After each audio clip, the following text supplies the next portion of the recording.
وَأَنَّ الْمَسَاجِدَ لِلَّهِ فَلَا تَدْعُوا مَعَ اللَّهِ أَحَدًا، اور دیکھو مسجدیں اللہ کے لیے ہیں۔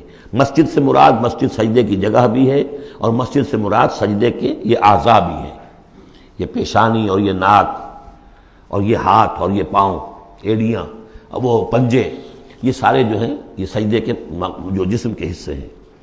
یہ مسجدیں بھی اور سجدے کی جگہ بھی للہ ہے، سب اللہ کی ملکیت ہے۔ فلا تدعوا مع اللہ احد، اللہ کے ساتھ کسی اور الہ کو مت پکارو۔ وانہ لما قام عبد اللہ یدعوہ قالوا یکونون علیہ لبدا، اور یہ اب یہاں پھر قول آ گیا ہے انہی کا جنات کا کہ جب وہ عبداللہ کو ہم نے دیکھا وہ کھڑا تھا، وہ قرآن پڑھ رہا تھا، وہ نماز پڑھا رہا تھا، لما قام عبداللہ یدعوہ، اسے پکار رہا تھا اللہ کو، اللہ کا بندہ، قالوا یکونون علیہ لبدا، وہ تو ایسے ہو رہے تھے سننے والے گویا کہ اس کے اوپر ٹھٹ کے ٹھٹ جمع ہو جائیں گے وہاں پر، لیکن یہ کہ وہ ایمان نہیں لا رہے تھے۔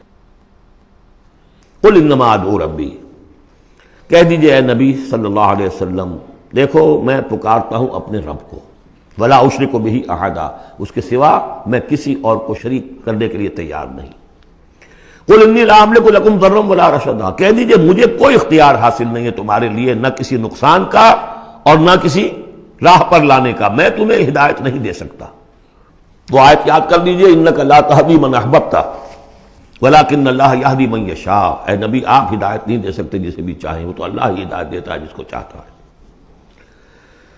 قل انی لن یجیرنی من اللہ احد ولن اجد من دونہ ملتحدا، کہہ دیجئے میں ہرگز نہ پاؤں گا کہ مجھے اللہ کے سوا کوئی پناہ دے سکے، یجیرنی من اللہ احد، اللہ کی پکڑ سے بچانے کے لیے مجھے کوئی پناہ دے سکے میں نہیں پاؤں گا، ولن اجد من دونہ ملتحدا، اور اللہ کے سوا میں کہیں جو ہے کوئی اپنا سر چھپانے کی جگہ نہیں پاؤں گا، الا بلاغا من اللہ ورسالاتہ، الا یہ کہ میں اس کی طرف سے پیغامات اور اس کی طرف سے تبلیغ کا فریضہ سر انجام دوں۔ اگر میں نے یہ کام نہیں کیا تو میں پکڑا جاؤں گا۔ فَلَنَسْأَلَنَّ الَّذِينَ أُرْسِلَ إِلَيْهِمْ وَلَنَسْأَلَنَّ الْمُرْسَلِينَ، ہم تو پوچھ کر رہیں گے ان سے بھی جن کی طرف رسولوں کو بھیجا، اور پوچھ کر رہیں گے رسولوں سے بھی۔ وَمَنْ يَعْصِ اللَّهَ وَرَسُولَهُ، جو کوئی بھی اللہ اور اس کے رسول کی نافرمانی کرے گا، فَإِنَّ لَهُ نَارَ جَهَنَّمَ خَالِدِينَ فِيهَا أَبَدًا، تو اس کے لیے تو پھر جہنم کی آگ ہے جس میں وہ ہمیشہ ہمیشہ رہے گا۔ حتیٰ اذا رأوا ما یوعدون، یہاں تک کہ جب وہ دیکھیں گے جس چیز کی انہیں دھمکی دی جا رہی ہے، فَسَيَعْلَمُونَ مَنْ أَضْعَفُ نَاصِرًا وَأَقَلُّ عَدَدًا، اس وقت انہیں معلوم ہو جائے گا کون کمزور ہے مددگاروں کے اعتبار سے اور کون اقلیت میں ہے تعداد کے اعتبار سے۔ وہ تانے دیتے تھے نا کہ دیکھو محمد تمہارے پاس تو بیٹھے بھی ہوتے ہیں تو ہمارے کمی کاری بڑے لوور طبقات کے لوگ، اور وہ بھی چند ہوتے ہیں، دیکھو جا کے ابو جہل کی محفل بھری ہوئی ہے، بڑے بڑے لوگ بیٹھے ہوئے ہیں وہاں پر۔ اس وقت معلوم ہو جائے گا من اضعف ناصرا واقل عددا۔ یہ سورہ مریم میں بہت تفصیل سے یہ مضمون آیا ہے۔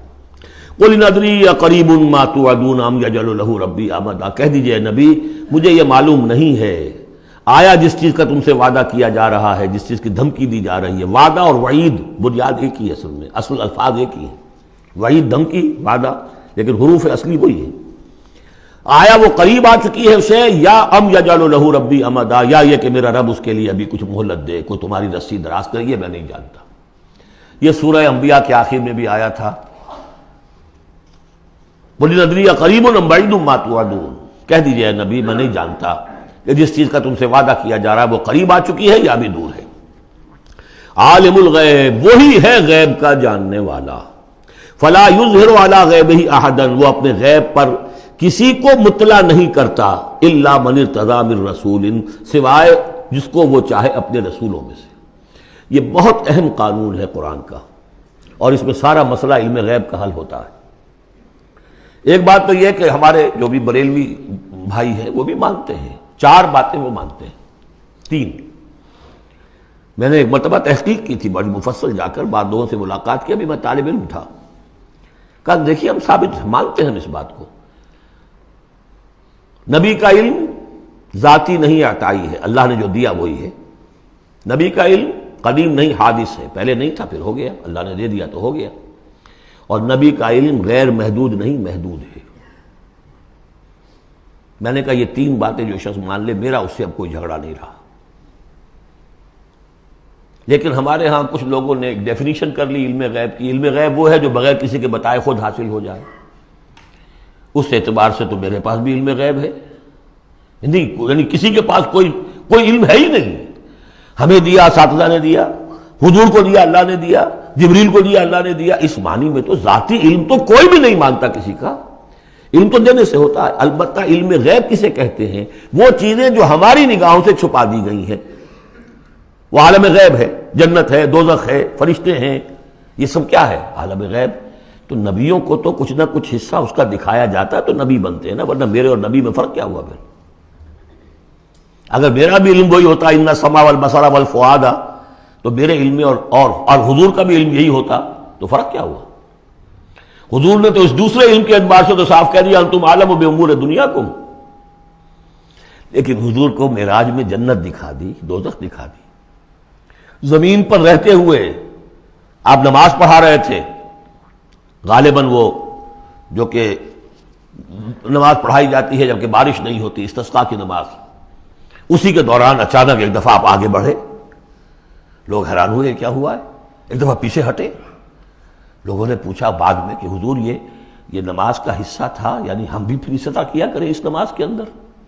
فرمایا نہیں، اصل میں میرے سامنے جنت لے آئی گئی، اب بے اختیار میرا ہاتھ بڑھ گیا کہ میں اس کا پھل توڑ لوں، اور میرے سامنے اس کے بعد دوزخ لے آئی گئی اور اس کا جو بمکا آیا گرمی کا، اس سے میں بے اختیار پیچھے ہٹا. دنیا میں سیر کرا رہے ہیں، بہرحال یہ غیب ہی میں سے ہے. البتہ کل غیب یہ جو مانے اللہ نبی کے لیے وہ کافر ہے، اور وہ مانتے ہیں، بریلوی بھی مانتے ہیں. کل غیب کا کوئی سوال ہی نہیں. نبی کا علم محدود ہے، نبی کا علم حادث ہے، نبی کا علم عطائی ہے. 3 باتیں مان لیجئے. باقی نبی کا علم کتنا تھا کتنا نہیں تھا یہ میں کون ہوں ناپنے والا اور آپ کون ہیں ناپنے والے؟ دیا اللہ نے جو دیا، بتایا جو بتایا، اللہ اور خیر صلی اللہ.